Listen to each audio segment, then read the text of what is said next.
Lorsqu'une personne est dite dépressive, les aspects émotionnels, cognitifs, physiques et comportementaux de sa personnalité peuvent être impactés. C'est ce qu'on appelle communément la dépression. C'est un état d'une personne qui a subi une difficulté ou qui a vécu des situations également psychiques et par la suite, si la personne n'arrive pas à gérer la pression des problèmes qu'il a subis, ça va affecter une partie de son système nerveux. J'ai ma mère qui a fait presque la crise, comme on appelle d'AVC à cause de la dépression, tellement elle était surmenée. En réalité, le terme médical pour qualifier cet état est appelé trouble dépressif. Ils sont classés dans 8 catégories, dont 3 sont plus répandues.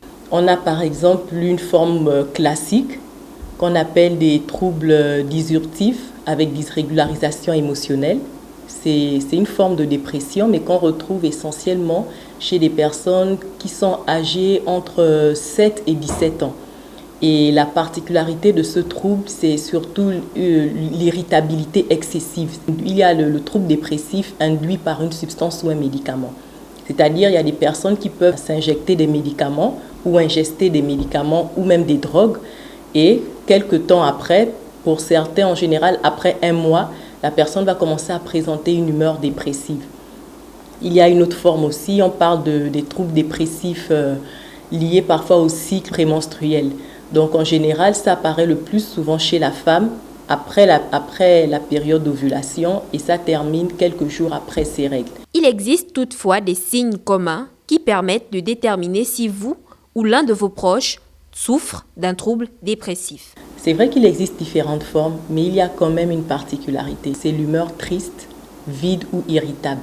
Maintenant, après, en fonction des différentes formes de troubles dépressifs, il y a certaines formes où il y aura fréquemment l'insomnie ou l'hypersomnie, c'est-à-dire la personne va dormir régulièrement sans que le sommeil soit réparateur. Il y aura aussi des troubles d'appétit.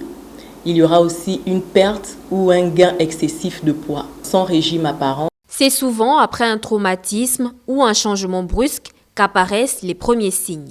Alors non, cette personne à qui vous pensez n'est pas folle.